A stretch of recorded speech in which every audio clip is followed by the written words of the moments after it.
Welcome, everybody. It's time for Blacklash, the Africana Collective.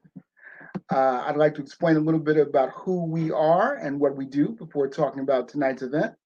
Blacklash, the Africana Collective, engages in interdisciplinary research to provide analysis and recommendations on a range of issues affecting the Africana world, links communities with peoples of African ancestry, using our collective knowledge and skills, as well as our grounding as thinkers, educators, activists, organizers, and parents. Our objective is to support and inform action towards safeguarded, humane development throughout the African world. We are independent in our funding, research, and directives, allowing us to work decidedly in the best interests of said communities. Each month, we consider one topical issue as a collective. In the process, we prepare individual statements, meet virtually to hammer out our findings, then prepare our report. That report is then shared with the African world via online outlets and through various networks a week prior to a virtual town hall meeting, that's this meeting, where we invite members of the African world community to join us, debate, agree or disagree, and come away with perspectives that inform collective action. You will find that report at the bottom of this screen. Now, to this month's topic. Chadwick Boseman transitioned on August 28, 2020. Members of the collective met the next day to hash out internal and external feedback from the last town hall and to plan for the next. We were all convinced without much persuasion that we should do something to honor Boseman's life and work because both spoke to our guiding question, which we had planned to take up before he joined the ancestors. That guiding question, is Blackness and Pan-Africanism relevant in the age of Chadwick Boseman, is not a light one.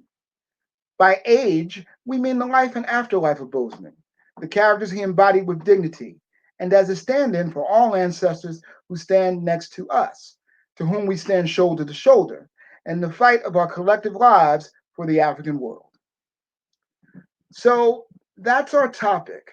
And I just wanted to say as a host, any value that I have tonight, I want to dedicate to Jean-Leopold Dominique. It's been 20 years since he was assassinated in April. And I'm thinking about Jean Dominique because, we're talking about identity, and here's someone who is attempting to organize Africans in Haiti. And I'm saying that he's organizing Africans in Haiti and not Haitians because one of the first things he did when he took over Radio Haiti Inter, the radio station that he had to build 2 and 3 times because they kept destroying it, the first thing he did was he broadcast African ceremonies, religious ceremonies that the Haitians were doing. It was one of the first time it had ever been broadcast. So I want to dedicate, I'm dedicating, not the collective, I'm dedicating whatever good I do this evening to him because now that we all have this broadcast forum, I think we have to remember the people who had mass media and what they were able to accomplish. Because what we learned from Jean Dominique is that radio, when used collectively, when used correctly and collectively, will get you killed. And that's what happened to him. And I think we need to remember that. And I think we need to remember him as we all use this broadcast technology. My name is Todd Stephen Burrows. I am an adjunct Africana Studies professor at Seton Hall University. And now, when the paperwork clears, I'll also be an adjunct professor at the University of Michigan at Dearborn. And so I am part of this collective, and it's going to be my job to ask questions of our participants because they all wrote very passionately about this subject, and I want to ask them what they wrote about. So we have here Dr. Yele Chelle, who is the Director of Africana Studies at Prince George's Community College. We have my publisher, Dr. Kwasi Kanadu, who is an endowed chair of Africana Studies at Colgate University. And then we have Dr. Majiba, who is in Pan-African Studies, if I have that correct. I know in Ghana, a major figure there in terms of Pan-African Studies. And waiting us is Dr. Jared Ball, who I call my leader, my teacher, my quarterback, my mentor from Morgan State University. And so we want to say hello to the Bears at Morgan. If there's any Wolverines at Dearborn, want to say hello to them. We're definitely saying hello to Bison. Whoever you are, we're in the animal kingdom, we say hello. And that's kind of African too, right? Okay, so what I'm going to do now is I'm going to start with Dr. Mjiba. Could you turn on your mic, please, so people can hear you? Yes, please. Thank you very much. I hope you can hear me. I can hear you, Dr. Mjiba. I wanted to ask, since we're talking about identity, and so many of us, by the way, viewed identity as a verb, and I want to get to that in terms, I think the larger theme that we wound up creating was this identity being more of a verb. So I want to start out with the quote. Yes, but go ahead. Please. No, go right ahead.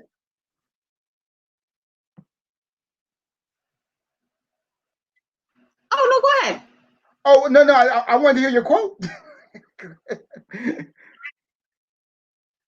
Oh, thank you very much. So my quote. So I want to start out with the quote. It's by Kwame Nkrumah. I have it on my door in my office for those of you who are calling in from Ghana. And the quote is, "I am not African because I was born in Africa, but because Africa was born in me." And this really symbolizes my analysis of Blackness and Pan-Africanism, right? And ultimately, when we talk about Blackness and Pan-Africanism, we certainly can't not talk about African identity, right? That identity which binds us as African people globally. And so when we begin to think about, is Blackness, is Pan-Africanism relevant in the age of Chadwick Boseman, I begin to remind myself of a couple of things. One, that Blackness is not simply identity. Blackness is a political identification that moves beyond space and time, as is Pan-Africanism.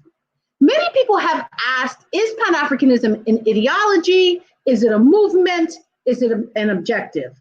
I also happen to be a member of the All African People's Revolutionary Party, and we define Pan-Africanism as a total liberation and unification of Africa under scientific socialism. Some may not define it that way, but we believe that Pan-Africanism is an objective. Other people believe that it's an ideology, and some believe that it's a movement. However you define Pan-Africanism is fine with me. I'm down with however you define Pan-Africanism, but I think it's important for us to recognize that we must realize that Pan-Africanism is, first off, is political. Secondly, it's both an individual and collective consciousness, right? It really depends on how you individually and collectively define Pan-Africanism and Blackness. But it's also based on a response from society. Although Kwame Ture reminded us that Pan-Africanism is not merely a response to colonialism and slavery and neocolonialism, because as all people have evolved, Africa would have eventually evolved to be a Pan-African state. I want us to also remember that but both Blackness and Pan-Africanism is also a manifestation of our culture, right? And Sekou Touré in Revolution, Culture, and Pan-Africanism reminds us that culture is the total sum of a people, right? Everything that they are, that's their political system, that's their social system, that's their economic system, their language, and it's also about their resistance to oppression. And Pan-Africanism and Blackness are vehicles to resist oppression, right? And I'll be very brief because I know my 3 minutes is already up. Not sure how that happened, but I will quickly rush through the last few things I want to say. I want to say three things, the three last things. One, when we start talking about Pan-Africanism, as African people, we need to ask ourselves, are all African people Pan-Africanists? Is Pan-Africanism a continental or a diaspora entity? Is it both? And how do we merge the gap? That's one. Two, we recognize that the Pan-African movement is political, economic, cultural, and social. It's concrete. It's also metaphysical at times. Some people may not be down with the metaphysical, but it can also be metaphysical.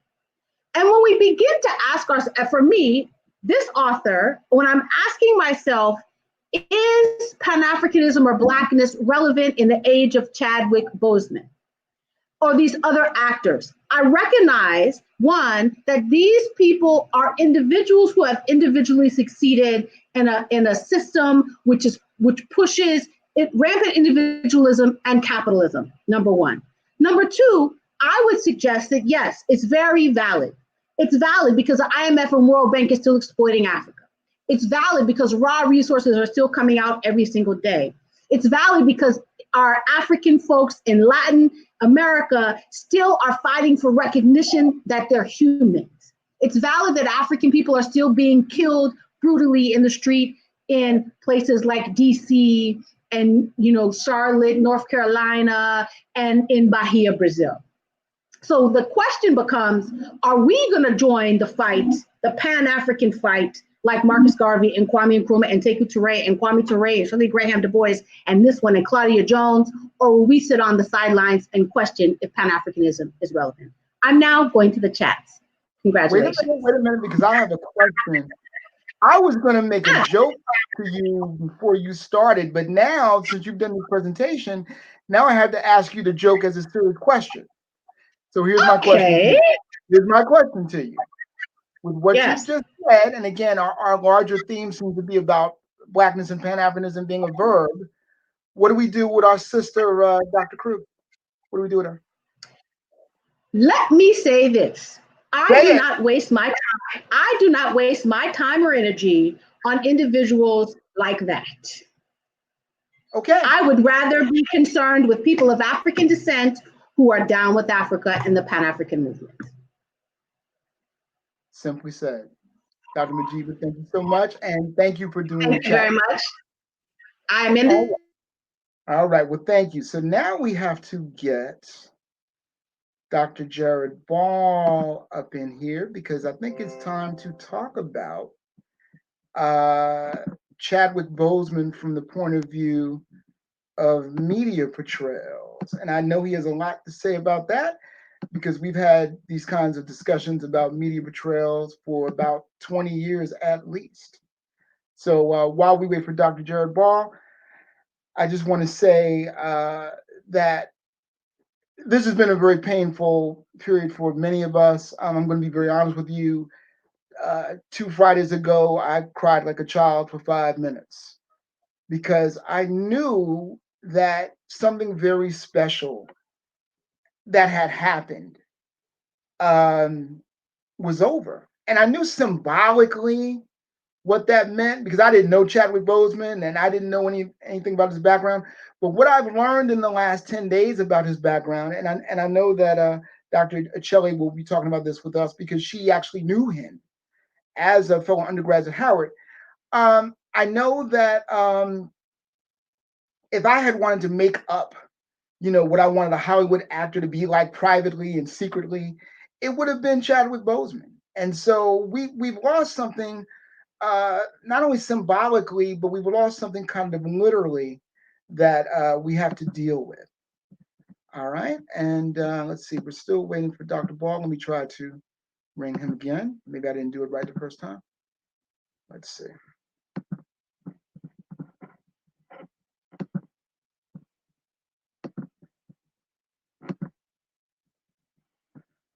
All right, it says too many video sources. So what I'm going to do is I'm going to move on to Dr. Achille, and then to make sure that Dr. Ball comes in, I'm going to step out because he definitely doesn't need me to ask him some questions. So Dr. Achille, I'm going to move to you now. Okay. I don't know how much you want to talk about what you talked about with us at the meeting we had the day after this happened, right? Yeah. But you described so many things about Chadwick that I didn't know about and that I think our audience should know about. Could you just describe some of those things?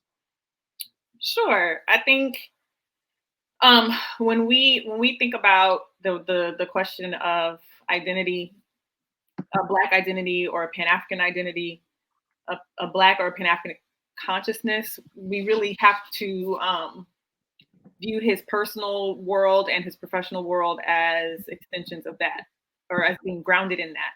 I met Chad when I was an undergrad student at Howard University. He graduated the semester before I arrived, but he was a part of this artsy kind of group of students who lived in this house off campus.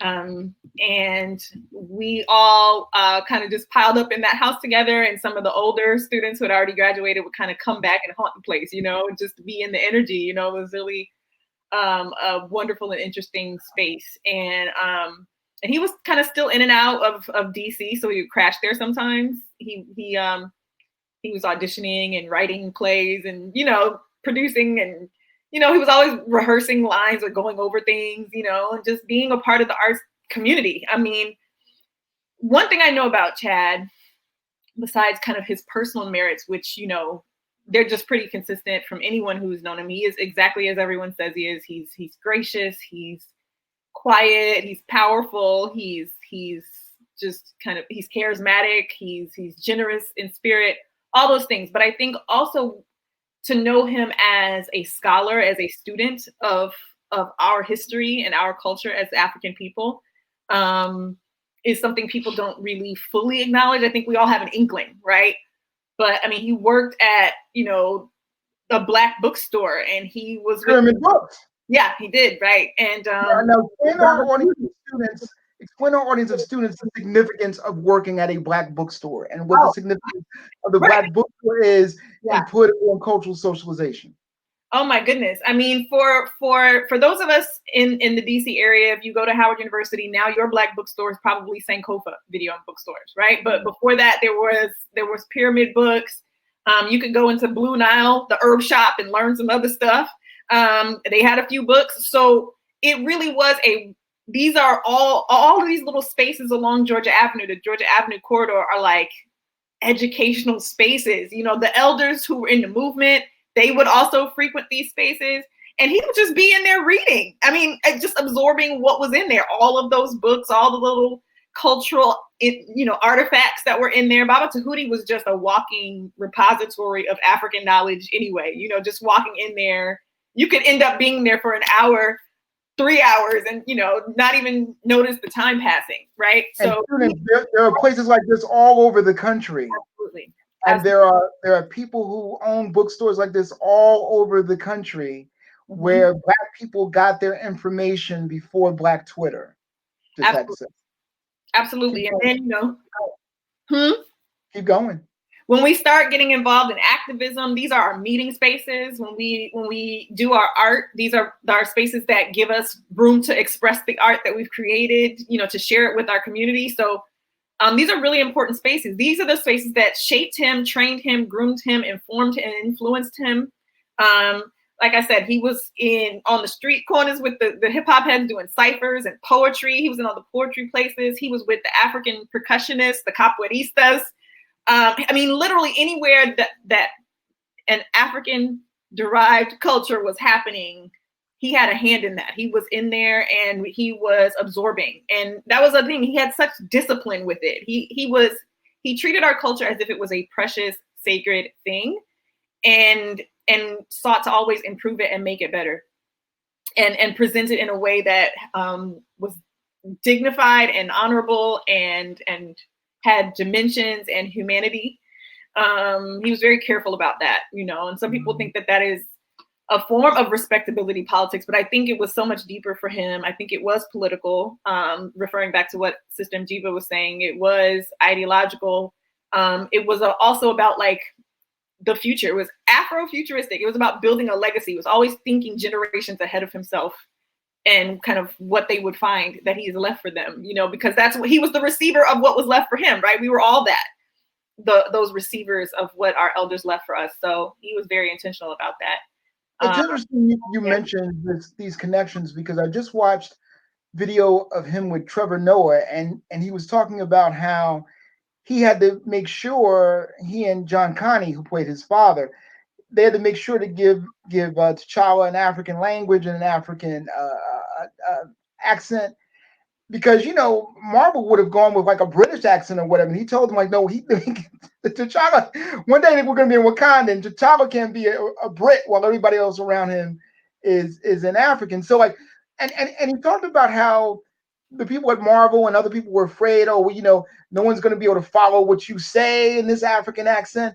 And he said, at Howard, we watched, European plays with people in doing African accents. We watched Shakespeare with, the Zulus or whatever. So he definitely had this consciousness that he brought over to the character, even down to that Xhosa pronunciation where he sounded a lot like Madiba Mandela. Yeah. I mean, that's the benefit of being at Howard, you can take Kiswahili classes at Howard. You can study that among the other world languages. He was around he was in an environment where there were people from across the African world all together converged and convened on this one campus. So he's heard the accents before, he's got a level of familiarity with continental ways of speaking that maybe other people hadn't. And so it made so much sense to me to find out that he insisted on that. That makes perfect sense based on what I know of him. I appreciate you sharing these personal memories because I know they're very personal, and I know many people at Howard are actively mourning him. So let's transfer from that to something I know you like talking about, which is our healing. Yeah. And you mentioned in your writing that that he gave kind of strong medicine to Black culture. What do you mean by that? Well, in my paper, I was really referring to kind of African culture as therapeutic culture, African culture, particularly the culture that has survived the ravages of slavery, religious imperialism and colonialism, as healing, as what I see happening in terms of studying historical and cultural processes is people of African descent under duress, taking like the strongest, most durable aspects of their culture and using that to keep them alive and help them thrive in these new and hostile environments. So what we have in the Black world is kind of the strongest stuff that our ancestors created. We pulled that through time and kept and adapted what was necessary for us, what was useful for us. And this is, I think, in some ways why our music and our approach to language and our aesthetic and all these things really are so transcendent. There's medicine in it. Wherever there's Black stuff and Black culture happening in the world, people respond to it in a way that really lets you know it's a sign or an indication of the medicine that's in it. And I think he was just well aware of that. Like he was aware of the power that has. It seemed like he was very familiar with what I think we understand in Africana studies, that cipher is universal, that it always, and that it's eternal, that it always has existed, and that it always will exist. And I want to transfer from that to what else you say, because you talked about in your paper how culture is connected, and I want you to talk about Boseman with that idea. What is culture connected to from the Africana perspective, and how does Chadwick fit in with that? I really wanted to focus in my paper about on this concept of meaning making, like culture and the idea that the bearers of culture are the people who imbue it with meaning, who give it its meaning, right? Hip hop, for instance, it's a trend, it's a global product now, right? You have hip hop in Egypt, you have hip hop in Italy, right? But there's a meaning making that happened when hip hop was born. There's a certain drive, there's a certain motive there that enables hip hop to be, a commercial product, but on the other hand, it's also like a revolutionary tool. Wherever you see it in the world, people are using hip hop to enact a certain type of liberation, and I think that is how African culture connects. It is connected because of that original meaning making that happens. And that allows it to spread and kind of make it's a change, like I referred to in my paper, a changing same. There is it changes, right? Hip hop from Italy doesn't sound like hip hop from Egypt, doesn't sound like hip hop from the Bronx, but there is this natal meaning that it has, this potentiality that it has that other people can identify, and then they they adapt it, they shift it, they remix it a little bit to make it useful for their own purposes, but that seed is still there. So I guess Dr. As always, I'm always very upset when you finish something because I want to hear so much more. So what I'm going to say to the audience, and also we see your questions, what I'm going to say is that we have a second hour that is going to be hosted by Dr. Jared Ball, a town hall hour. So please hold on to your questions. We're definitely going to get to your questions. And Dr. Chele and Dr. Majiva and Dr. Ball and Dr. Conadu will be back for that second hour. So I just wanted to say that. Thank you very much for sharing such personal memories. Thank you. All right, so now let's try to get to Dr. Ball. Now that Dr. Ball's explained to me how this works. So let me see if I can call him up.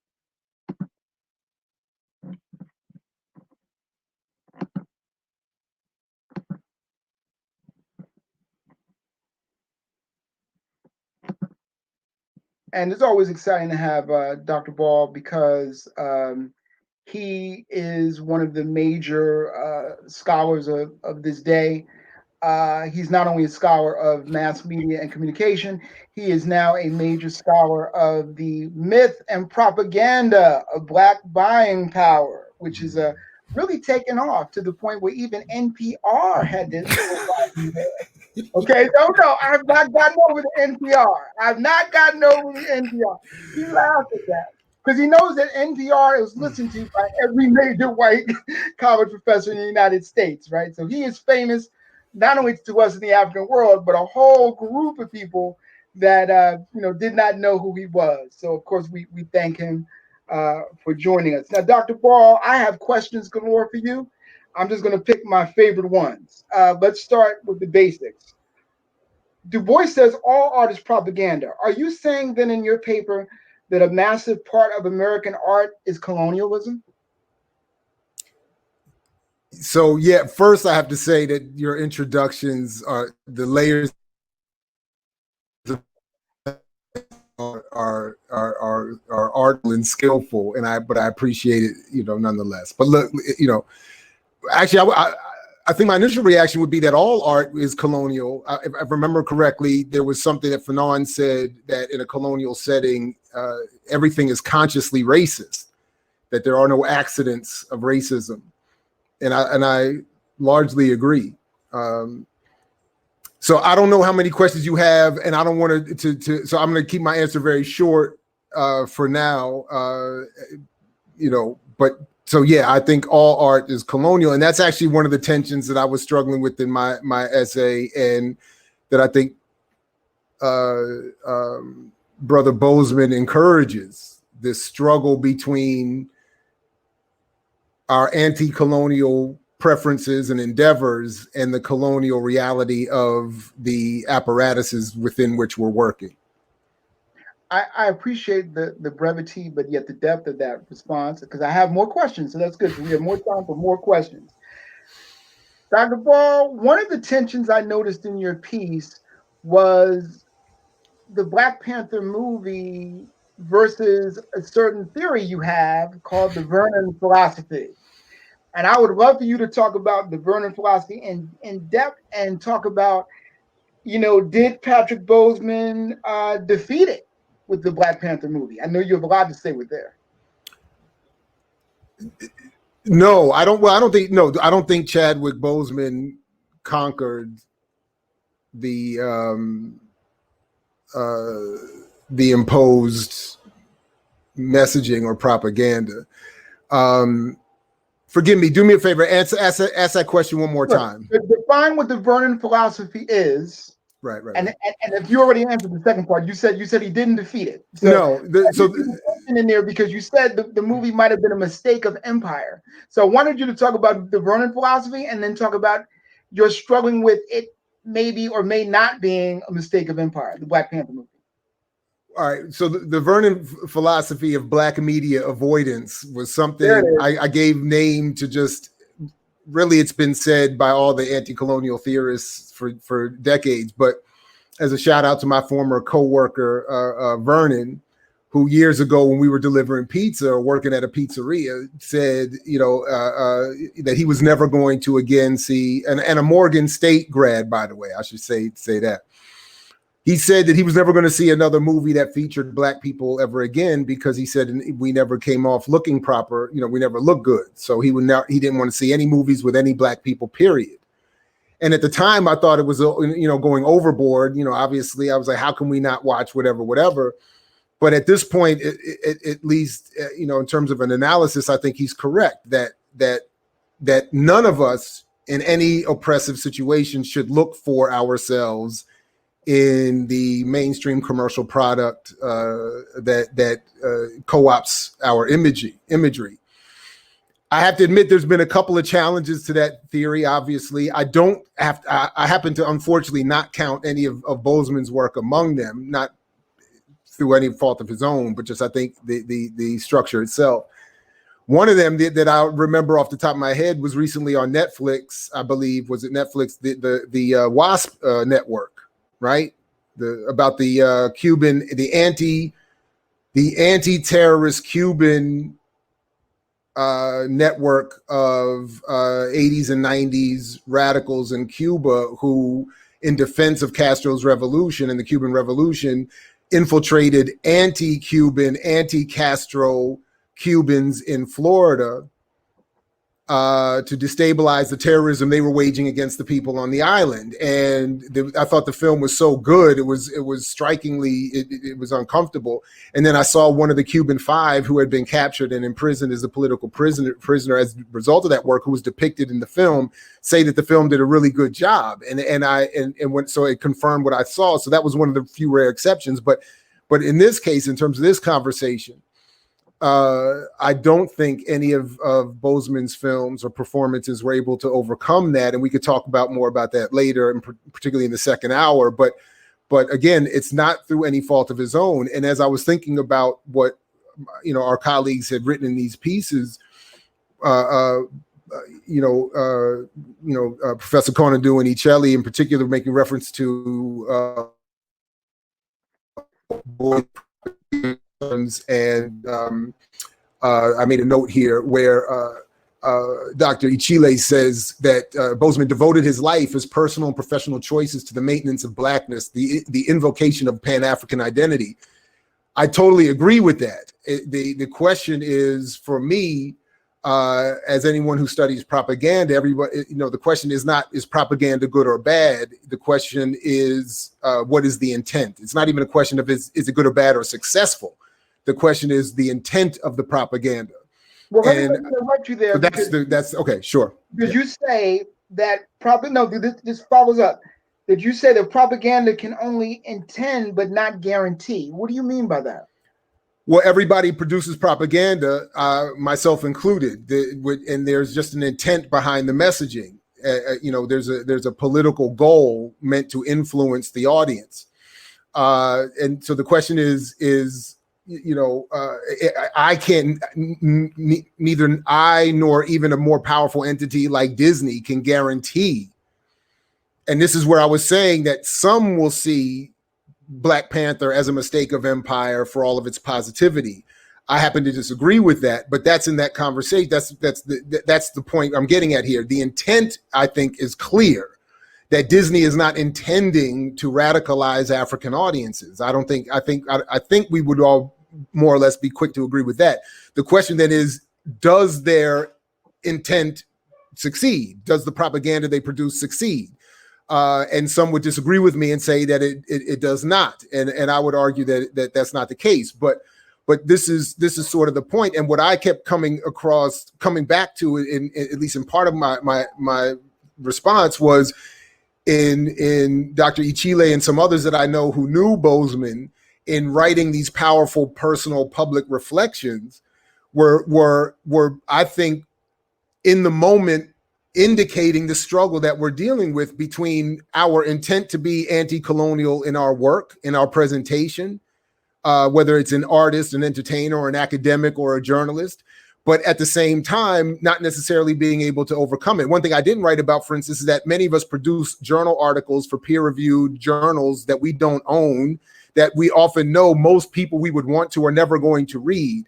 But those in power read them, and they are collected by those in power. And even when we see people, even white middle-class men like Aaron Swartz, who struggle against that empire of collecting that research, they are pushed to as he was to suicide by the federal government. In your writing, that there's a whole history of whites controlling and directing the African or African American cultural arts movement. Could you talk about that? Well, again, the jokes in our introduction, and you put me on to a lot of that work. But one thing we have to acknowledge, whether it's for domestic or international purposes, the state has a long and very well documented record of surveilling everything Black people do, in part to mimic it for reproduction as propaganda against Black people, and as part to produce false images about the condition of Black people for the world to consume, to confuse the world and Black people themselves about what could be done in response. So it's a fascinating history we could talk about more maybe in the next hour, and people can certainly follow up on. But it's something that is underappreciated and under-discussed in all of this. And that's why I think one reason why Black Panther and other films that Boseman and others have been in can be projected to us in ways that are very appealing and yet still contain, I think, incredibly damaging political messages. One reason they can do that so skillfully is because Black production of art, of entertainment, of academic and intellectual work has been so heavily surveilled by the state for so long that they are experts in it to a certain extent and can to a certain extent reproduce it in ways that help their propagandistic efforts. I wanted to ask you about what you talked about, the commercial forms of Pan-African symbolism, but it sounds like you've already said that. Okay. So let me go to what my final question is for you, because I thought it was quite profound. It seemed like one of the keys to your piece, because I think you say one of the keys in terms of this discussion about the relevancy of Pan-Africanism and nationalism, Blackness, etc., is one of place. And so, if you could explain what you meant by that the key or the question is being of place. What is the role of place? Well, I couldn't help but I can't help but be a little bit self-centered in looking at all this and where my place is in all of this historically. Some of us come out of the tradition led by Dr. James Turner at the Africana Center at Cornell. And I remember vividly he and I having a conversation about place, and in the context of a conversation about biracial or multiracial or mixed identity, and where do people like me fit into the Pan-African struggle, regardless of our politics. He relayed a story of a group of Black women that used to meet on a regular basis, where one of them never over years shared with anyone that she had been married to a white man. And when that came out, after years of them meeting to discuss issues of Black womanhood, it destroyed their collective. So his point to me was, whenever you engage, he said, basically you don't owe people, an explanation every time you meet someone. But he said, whenever you engage with people at the level of organization, you have to make clear who you are, what your background is. So everybody, there's no surprises, everybody's clear. So in that sense, I kind of bring that kind of approach to a question of identity and Blackness and Pan-Africanism, especially as someone like myself who is engaged with these politics on such a regular basis. The conversation about my place and the place of people like me comes up all the time. And as I was, even thinking about what we were talking about today, I have to overly simplify here, of course. But look at that. Part of this has been, as I was trying to point out in the essay, my own changing phenotype. Losing my hair, losing my melanin has left me with some of that lost immediate identifying Africanness. And left a lot of, and then when I walk into a room and start speaking as my, people are like, well, how the hell are you reaching these conclusions? Who the hell is this? And it makes sense. I mean, I get it. So I was trying to make the joke that I grew up thinking that in the conversation Malcolm had with that, the Algerian, that I was Malcolm. But now I'm the Algerian asking, Malcolm, like, where do people like me who look white fit into this Black nationalist thing when we're clearly down with the project and Pan-Africanism? And as a response even to the Black Panther film in particular, as we relate this to Boseman, a lot of the conversation led me, at least, and then this is not necessarily scientific, but led me, with some research to back this, in terms of the shift with these identities of, when I was growing up, this multiracial, biracial, this stuff was not necessarily really an option. It wasn't really discussed, and particularly people that had my phenotype at the time, it was never really a question of me, being Black, until people noticed some, I liked pumpkin pie instead of sweet potato pie. So that was like a giveaway of, my mother's whiteness, maybe. But initially people, as I said, they would want a picture of my mother to prove that I was mixed. Now I have to have a picture of my father to prove that I'm not white. But as I noticed some of the conversation around the Black Panther film, I have to, a lot of the conversation was, including some of my own, was how were the differences in the way Black America was treated versus continental Africa? What were some of the responses that continental Africans and other parts of the diaspora were having? And a lot of it was in a not expressing a Pan-African solidarity that I would have been looking for. And as we can talk about later, I don't think the film represents Wakanda in the kind of Pan-African way I think that I and others are looking for. And I'll just shorten it by saying it inscribed all of these various questions, from my own to all the various other questions of whether, regardless of people's background, again, and I think Professor Conadou's piece in this is really important here too. Who is Black and what is the value of Blackness? Who is authentically African? What does it mean to be from the very colonially inspired and generated Nigeria or Ghana, for instance? How different is that really from the colonially inspired Black America? And where, and anyway, so I found that a lot of the advanced or radical Pan-Africanism that I would have liked to see us more organized around at this point was not manifesting in a lot of these conversations. So I was just trying to raise that using my own personal I wanted to continue with your personal, because I wanted to ask you a Dr. Carr question about where do we place Chadwick Boseman on the map of human geography, but I would rather read this statement in the chat from Brother Tahuti. So he says, Dr. Ball, Chaz worked with me at the House of Kemet in DC for 2 years part-time as he studied at Howard University. He was an avid reader of Pan-African books and engaged in great conversation on African culture and the arts. Now, as a student of James Turner and the Cornell Africana Studies Center, I'm assuming you have a lot to say about that particular type of role. And so I wanted you to share that with the students and others. Well, I just want to say, first of all, shout out to Baba Tahuti, and I hope he remembers, that I was around a lot in that store and others, and I'm almost, I have to imagine that at some point I was around Brother Boseman and didn't even know it, because between Pyramid Books, House of Kemet, the Blue Nile, I mean, all that whole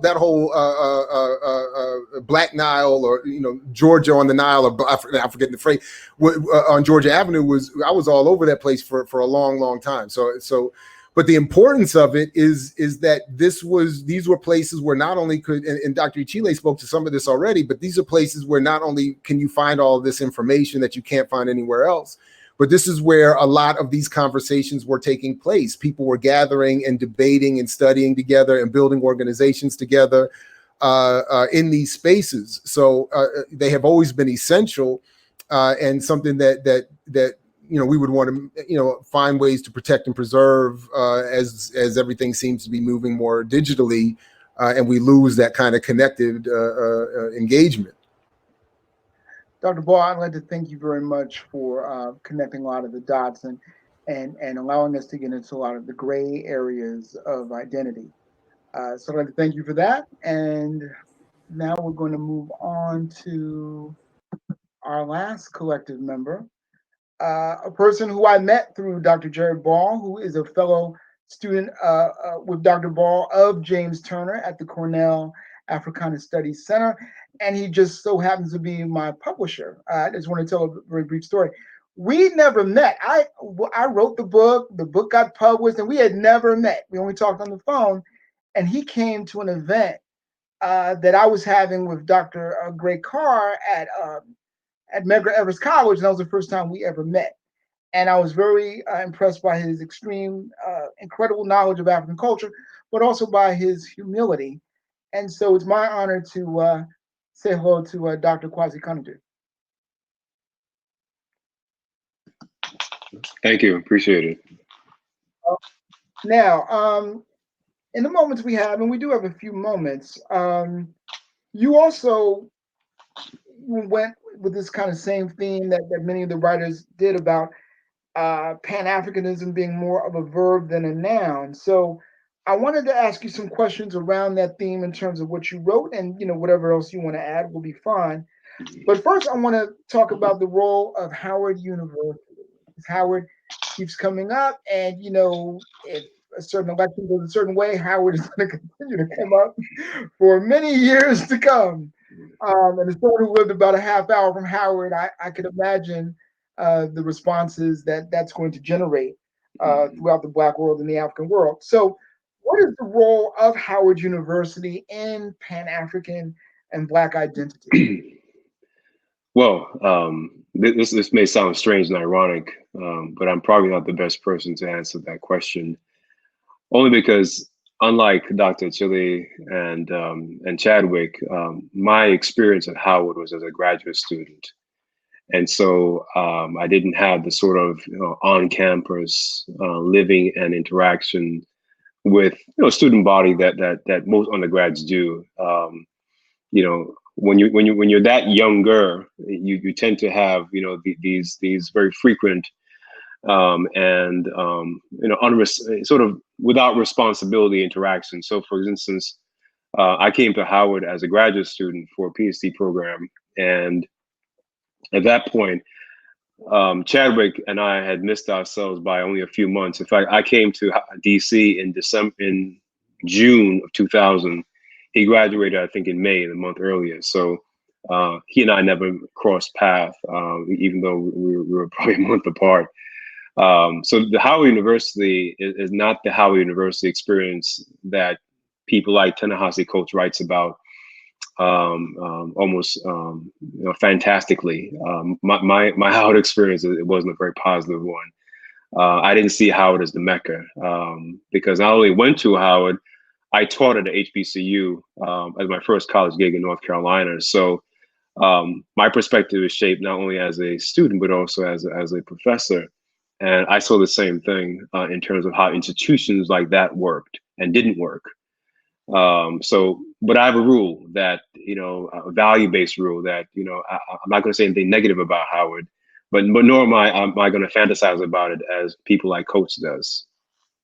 It's interesting you bring that up, Dr. Kanadu, because my story with Howard is a bit different. I kept missing Howard. Right? I got a full scholarship to Seton Hall University, and then the day after I got the full scholarship, I went visiting at Howard, and I looked at all these things that I was going to be denied because the communication school was brand new. When I decided to go to graduate school, Howard had not built the graduate program it now has in communications. So it was never my destiny to be at Howard, although I did teach there in the journalism school. And my experience as a teacher there sounds a little bit similar to yours. So we're going to move on from that. But I do want to ask you about, as African institutions or as Black institutions, what do places like Howard mean to Pan-African and Black nationalist identity? This is more of an intellectual question. Sure thing. And it's also a symbolic question, right? Because Howard is that place that can be utilized. In fact, Howard is commercialized. And so, for example, when people like Kamala Harris or the Biden campaign begin to massage Howard into this particular, trope that can be marshaled for more votes, for an alliance, as a junior partner into this project of empire. And so my view of Howard from the inside out, as one who experienced as a student, and because I was a PhD student, I also taught there as a grad assistant, that one thing I think institutions like Howard, personify is the contradiction of Black life in white, basically of so-called Black people in white societies. And so as such, spaces like Howard offer the optic, it offers the symbolism of a so-called Black space, but as anyone knows, the history of Howard, Howard, of course, was anti-Black power. It was, even when Chadwick Boseman was there, there was a fight to keep the arts department open. There was a fight when I was there to keep African studies and a few other departments, that Howard leadership saw it as being expendable because they weren't revenue generating, right? So there's a thing about imitation, right? Where Howard, I think, tries to be like, a quasi Harvard for Negroes, and that value system that derives them, in my view, it tends to, again, play on the symbolic value of a place like that, but never actually is born into the actuality of a semi-liberated space of sorts, right? Even a transitory space. Ironically, both Jared and I, went through the Africana program at Cornell, and ironically, the irony is that that program at Cornell, a very elite white space, was more liberating than Howard, was more rigorous than Howard. And I think Jared, without blinking, will testify to that. And so those kind of institutions, they play a role of satisfying certain urges, but not delivering the full meal. And therefore they are important. And that's why HBCUs are still around, though many of them are struggling, because I see them as how viruses work. A virus doesn't try to kill the host. It can't, because if it kills the host, then of course the virus dies. So the virus will keep the host alive just enough of a shell of itself to keep the virus alive. And so Howard and those HBCUs and like institutions are these shells that are kept for symbolic, sort of nostalgic and sort of memorabilias of a certain past of Elaine Locke and Carter G. Woodson and so on. But they never can deliver on the promise of this sort of Pan-African ethos, the sort of promise of marshaling the people that are there from the African world into some concerted effort for the betterment of African peoples worldwide.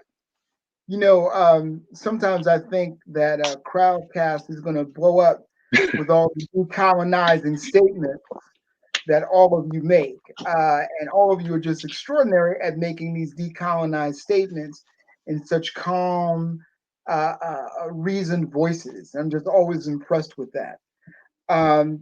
Moving on to your essay, I wanted you to talk about in the few moments we have left. You say that African is a bridge. The term African is a bridge or a transition point. So I wanted to know, what is it a bridge from and what is it a bridge to? Because you talk about that in your essay. Sure thing. Well, there's a little known essay tucked away at the back of a well-known book, which is Carter G. Woodson, Miseducation of the Negro. And I'm sure you and many of people, including Chadwick, would have digested that book. It's tucked away in the appendix. And so many people, I think, are not really familiar with it because I don't see it often discussed. I think that's the most important part of that book. And here's the reason why. The appendix that I'm referring to is entitled Much to Do About a Name. And in it, Carter G. Woodson's musing about, the term for which, one should call the quote unquote race, right? And his argument is simply this, that the term Negro, now granted he's writing in the 1930s, but the term Negro, which of course is a synonym or kinfolk of Black, so they're interchangeable. So the term Negro or Black, he says, look, that moving away from the term Negro or Black will not solve the quote unquote race problem. That is nothing to be gained from doing so. And he says, look, we're not African because we weren't born in Africa, nor have any of the people in the 1930s when he was writing came directly from Africa. And therefore we should stick with the term Negro or Black, right? And I saw those as intellectual and organizational dead ends. In fact, I argued in the paper for the abolishment of the category of Blackness. That is, Blackness should be abolished as a category of belonging and identification, and even one around which one should organize. Precisely because, Negro or Black signifies a thing. It's a thingification. It's a commodity. And that's why Eminem can perform Blackness. Even though he can't get waves, He has on a do-rag, right? But he can opt out of blackness. And so, you know, and then people like, for example, whether it's Michael Jackson or OJ or the long list of people who have tried to opt out of it, because it is this thing, this commodity that can be marshaled in so many different ways, and it can be weaponized, right? And Now you so, say opt out, you don't mean transcend, right? They talk about they transcend. no. I mean opt out as in the marketing calls you get. You dial the 1-800 number, you can opt out of getting those marketing calls. It's sort of the illusional lever that if you press this lever, then you can be ejected out of it. But you can't, you know, because it's a more permanent marker. It's not a, you know, dry erase marker that you can simply just, you know, wipe away with some Clorox wipes. And so by bridge, I mean African itself comes out of the same womb as Black and Negro. It is an interpolation that was imposed upon the different cultural groupings of the African continent. And I say that with caution because, again, Africa was named. In fact, no people named their continents. They're named by outsiders. And so those African collectives or settlements or peoplehood, those are the people that were smashed into and homogenized into this thing called Negro and Black and African. And so African can serve as a bridge because African, unlike Negro, is not a thing. It's not racial.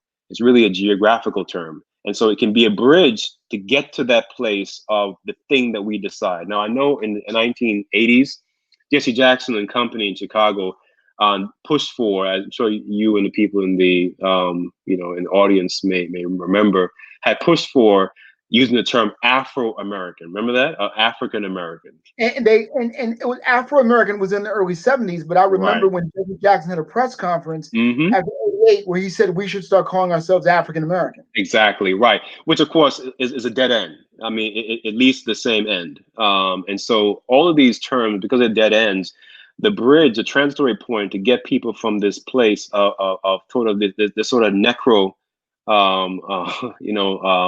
necro terror, this dead land, you know, that Negro lands us in, into a place, you know, whatever we decide to call ourselves. The key is that I'm not so focused on what we should call ourselves, but that we should call ourselves something, because all other terminologies have been hoisted upon us, right? And we have been fighting about who is Black and who is not.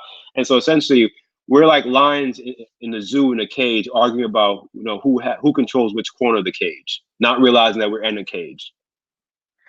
Unfortunately, that has to be the wrap up for this first hour. And thank you very much, Dr. Kennedy. I think that was a great explanation and a great decolonizing presentation, which is part of a group of decolonizing discussions that we've all had. So what I'm going to say now to the audience is stay tuned.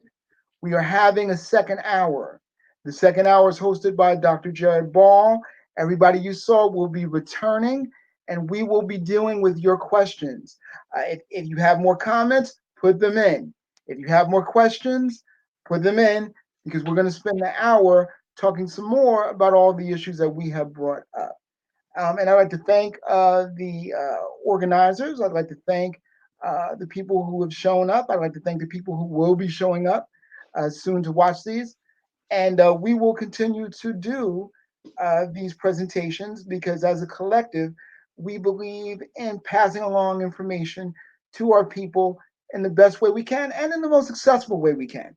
And so this is what we've done. So what I'm going to do now is I'm going to go to session two, the second hour, and all of you are going to follow me into session 2, and that will be hosted by Dr. Ball.